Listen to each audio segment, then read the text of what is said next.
Hello everyone. Today we are going to read the second chapter of history, the expansion of British power. In this chapter we will read about how British entered to India and how they occupied almost whole territories of Indian subcontinent and they ruled over India by using different policies.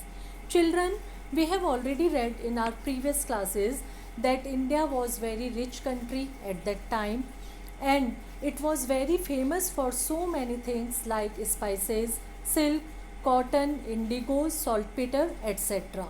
Traders and merchants came from Europe and Asia for their trading activities in India, and earlier they were doing the trade individually.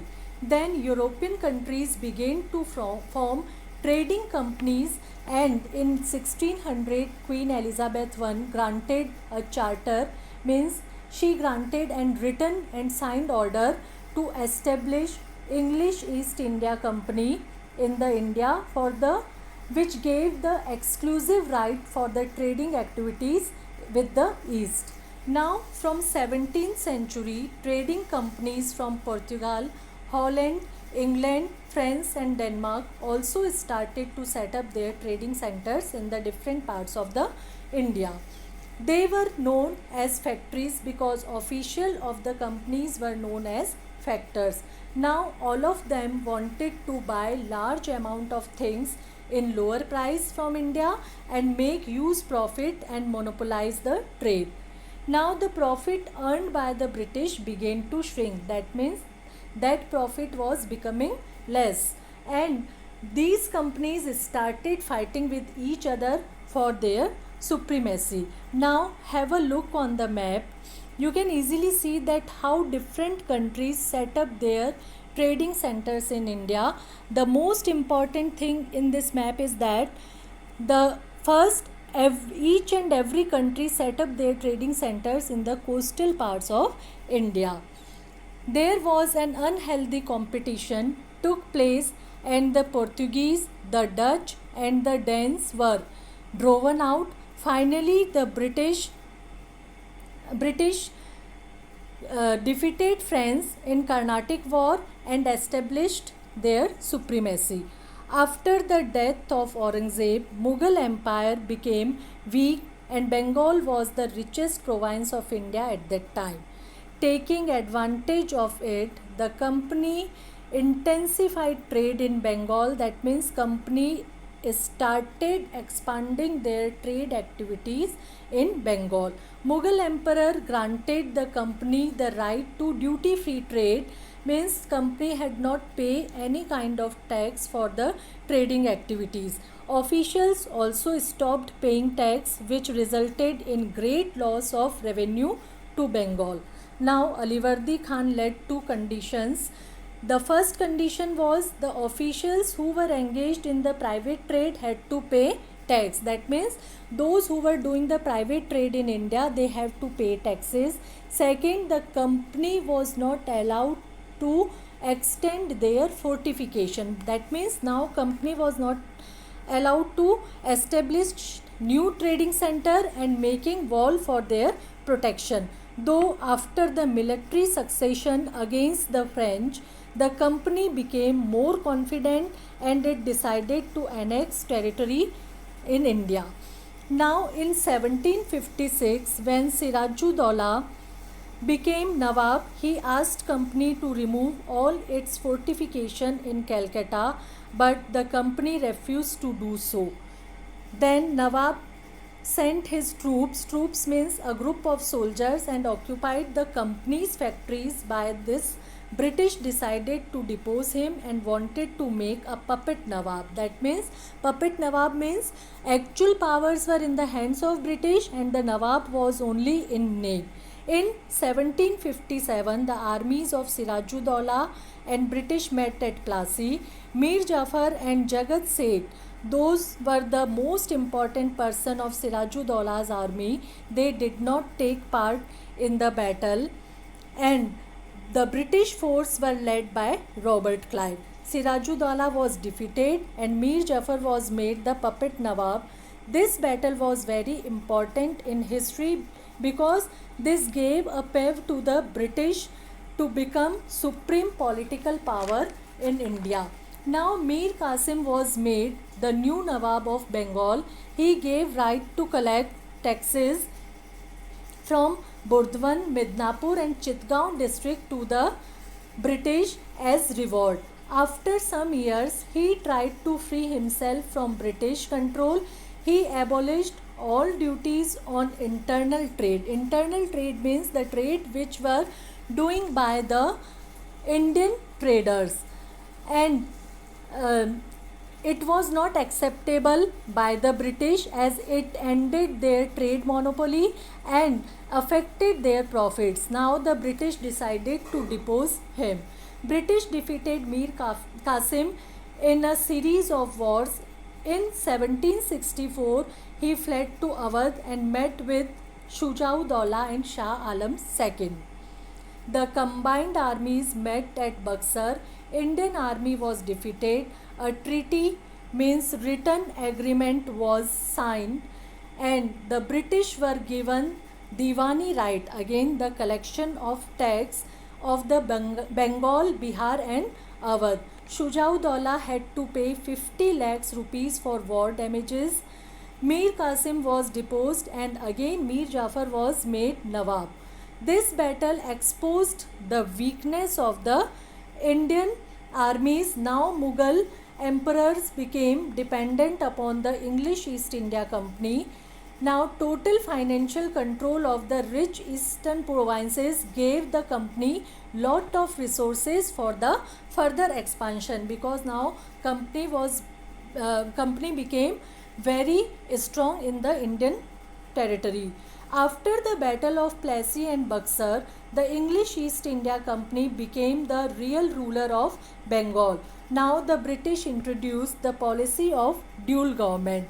In dual government, the real power and income were in the hands of British and the responsibilities were in the hands of Nawab, and for that British were paying very few amount for the Indian Nawabs, in which Indian Nawabs. Now this system was ended in 1772 in Bengal.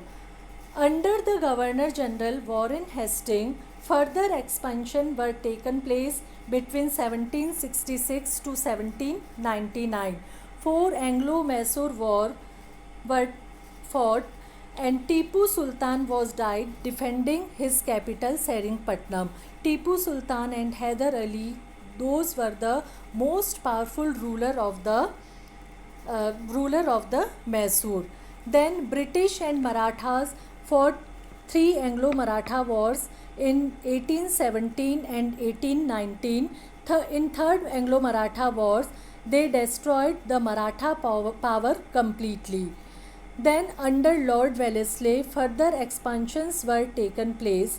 He introduced the policy of subsidiary alliances, in which Indian rulers could not keep their own army and he had to maintain the British army for his protection for it. He had to pay to the British. If Indian ruler wanted to do any agreement with other ruler, he had to take permission for it from the British, and for that they had appointed an official in the court who was called the resident.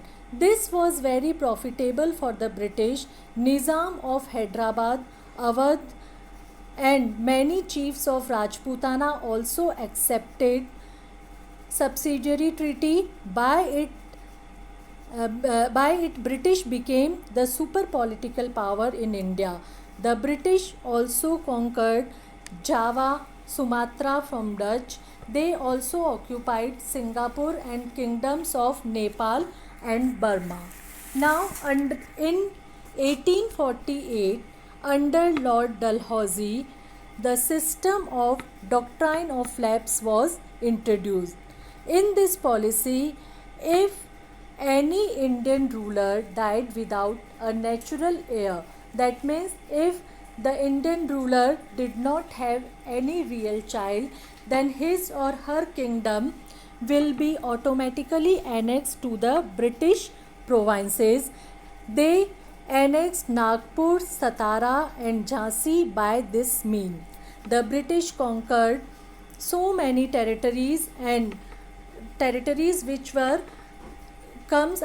came under the subcontinent at that time. After annexing the large parts of Indian subcontinent, the British drafted the new administrative policies which were based on four pillars: the civil services, second the army, third the police, and the fourth one was the judiciary, in which their main priority was making profit, not for welfare of the common people.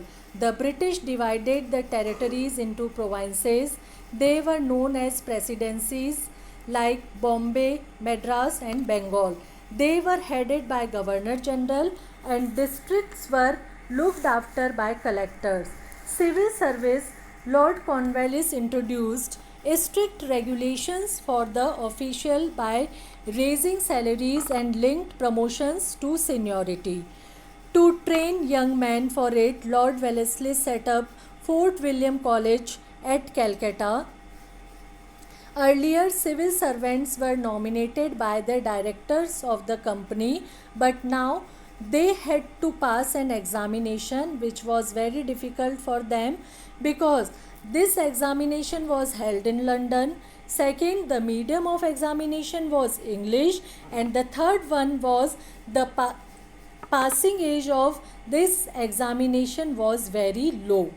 Now the British army was well trained and disciplined. They needed to conquer more territories and suppress internal revolt against them. The army was comprised with Indian soldiers, and these soldiers were called as sepoys, and they were very loyal to their British masters. Lord Cornwallis created permanent police force in India. Each district had many thanas under daroga. Towns and villages had kotwals and chowkidars. Indians were not appointed at the higher posts of the police. Now, Warren Hastings and Lord Cornwallis set up civil courts and criminal courts at the district level. In civil courts, domestic trial were done, and in criminal courts, criminal trials were done. Law Commission was appointed to codify Indian law. It established the rule of law, which means that everyone is equal before the law, whether the person is European or Indian. But it was not acceptable by them, and Indians and Europeans continued to be tried in separate courts. Thus, British conquered large parts of the country and became the supreme power in India, and India was turned into a British colony. Now have a look on the given map. You can easily see that how British conquered the large parts of the Indian subcontinent and became the supreme power over here. And now have a look on the to sum up points, and I hope this video will help you to understand the chapter better. Thank you.